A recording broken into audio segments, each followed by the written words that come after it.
manager then will be able to exercise powers under the new act. Now, in almost all instances in Ecorse, Flint, Highland Park, even Pontiac, I can't speak with authority about Benton Harbor, but in those four, there were people in the local community, sometimes even the local officials, who asked the state to appoint an emergency financial manager. Now, when the state did that, in each one of those instances, immediately the emergency financial manager became unpopular. And, you know, and in some instances for good reason, but it's just natural that people don't like to have democracy taken away from them. And in fact, that's what happens, because the emergency financial manager can act without approval of the council, without approval of the voters, and in the end, you know, that state statute, you know, fairly limited the duration of a financial manager, because in fact, to have one in place gets rid of democracy. We've really had only one major school district that's been under a financial manager. That's the city of Detroit. Continues to be under financial manager there. There's been a lot of controversy associated with that. You know, and actually this is the second time Detroit schools were under a financial manager. The first time the legislature created this power, Governor Engler put the district under his jurisdiction, appointed a superintendent who ran the school district. It came out of receivership and then was put back in it again under Robert Bob. Unfortunately, one of the unfortunate circumstances surrounding that emergency financial management system is the Detroit school system's deficit continued to grow under supervision, which brings us to one of the problems that I know the legislature is confronting and dealing with, and why the new financial manager may have these extraordinary powers, is that in the city of Detroit, let me explain it this way. I saw a map in Detroit News about 3 years ago. And you take the boundaries of the city of Detroit, and within the boundaries of the city of Detroit, you could put the entire city of Boston, Philadelphia, and San Francisco combined. And, you know, each one of those cities has a higher population than the city of Detroit. Well, what has transpired in Detroit is that the population has shrunk, and in fact, it was a big news item a few weeks ago when the census came out, and the number of people living in the city of Detroit simply cannot support the infrastructure in that city. So now they're thinking about, well, how are we going to deal with that? Well, schools, you can see in the horizon potential consolidations taking place. And so consequently, you have these financial managers with enormous powers to be able to basically remake the governmental structure in a specific area, county, or whatever. You've also got two other institutions that you kind of wonder if they make sense, particularly in the metropolitan area, because you've got so many cities, say in Wayne County or Oakland County or Macomb County. In all these cities, you wonder what the purpose of the county is.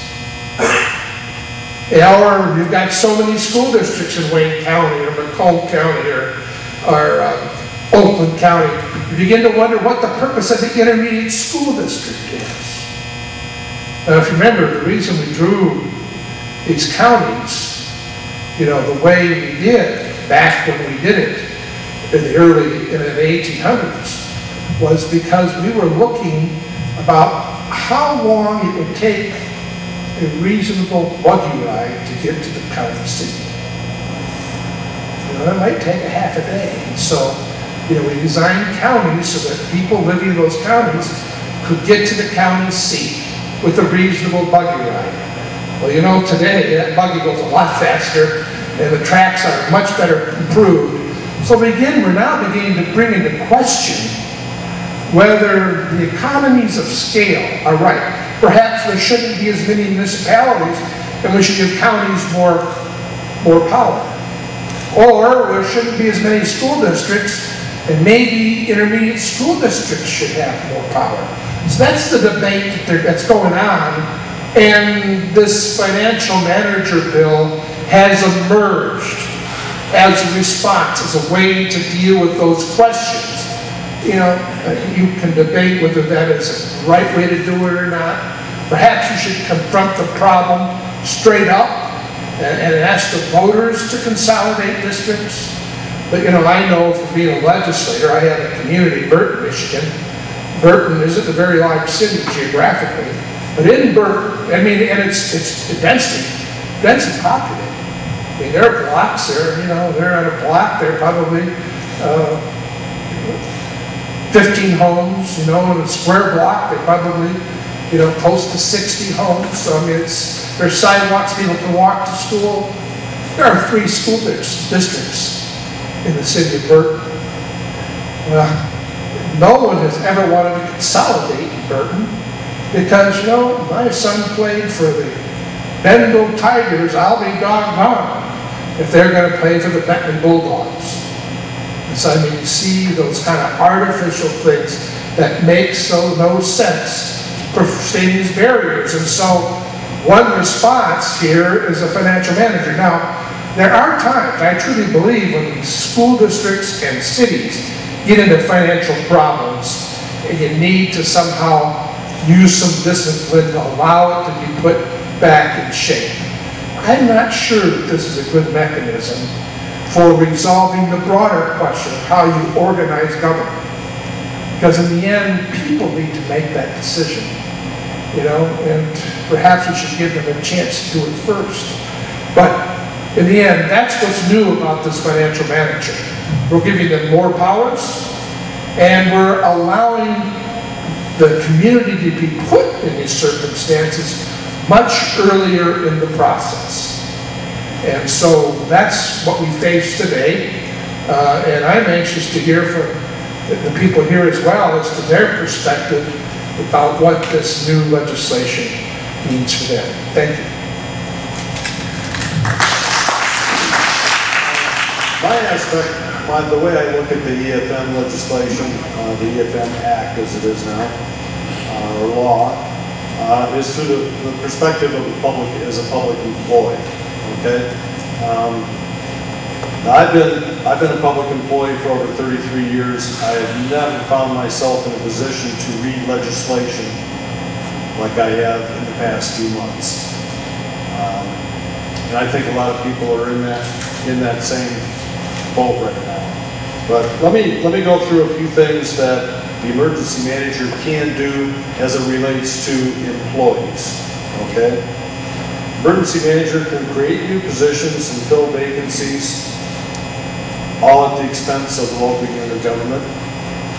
Ignore minimum staffing levels required by contract or charters approved by voters. Reject, modify, or terminate any contract. Sell off local government property. Decide pension actuarial assumptions, which is interesting. I'm also an elected representative on the City of Niles Pension Board. Okay, we pay an actuarial firm to decide our pension actuarial assumptions for us. Okay, EFM may also run the pension system. Specific to collective bargaining agreements, the emergency manager can reject, modify, or terminate any collective bargaining agreement. Decide the retirement system to participate in, act as sole agent of local government in collective bargaining, create new collective bargaining agreement that cannot be amended for 1 year, and at the end of the date of receivership, no collective bargaining rights are allowed for a period of 5 years. Isn't that amazing? I don't know if you have the same list of questions and answers that I do, but I just like to highlight some of the the things that can happen that are listed here in the frequently asked questions. Does an emergency manager have the authority to determine staffing levels or implement layoffs? The answer is yes, notwithstanding any minimum staffing level requirement established by charter or contract. An emergency manager may establish and implement staffing levels for a unit of local government. Does the EFM possess the authority to change existing labor contracts without negotiation? Again, the answer is yes. After meeting and conferring with bargaining representatives, if in the sole discretion of an EFM, a prompt and satisfactory resolution is unlikely to be attained, the EFM may reject, modify, or terminate one or more terms or conditions of an existing collective bargaining agreement. Does an emergency manager have the authority to eliminate a department or transfer functions of one department to another or eliminate positions? Again, the answer is yes. An EFM may consolidate departments of a unit of local government or transfer functions from one department to another and may appoint, supervise, and at his or her discretion remove heads of the departments other than elected officials of the local unit of government. Does the EFM have the authority to sell assets of a unit of local government? Again, the answer is yes. The City of Niles has its own utilities department, electrical system and water distribution system, wastewater treatment facility. Any of those things, of course, would be subject to sale or privatization. Does an EFM possess the authority to remove local pension board members or to exercise the authority of a local pension board? Yes. The municipal government pension fund must be actuarially funded at a level of at least 80% according to the most recent governmental accounting standards at the time of, wait a second, at the time the most recent comprehensive annual financial report for the municipal government or its pension fund is due. If not, the emergency manager may remove one or more of the serving trustees of the local pension board or replace all the serving trustees of the local pension board if the state treasurer appoints the EFM as the sole trustee of the local pension board.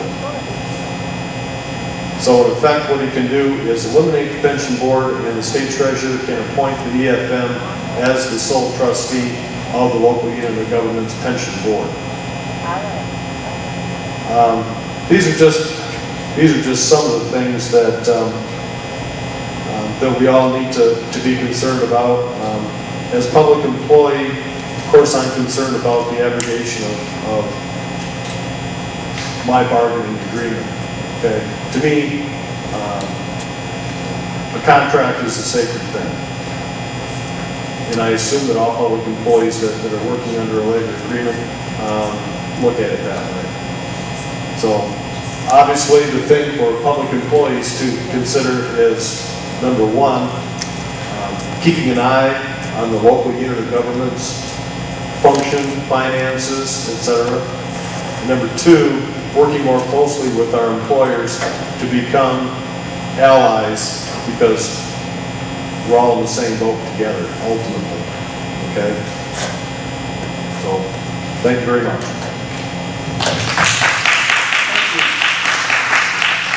Next question.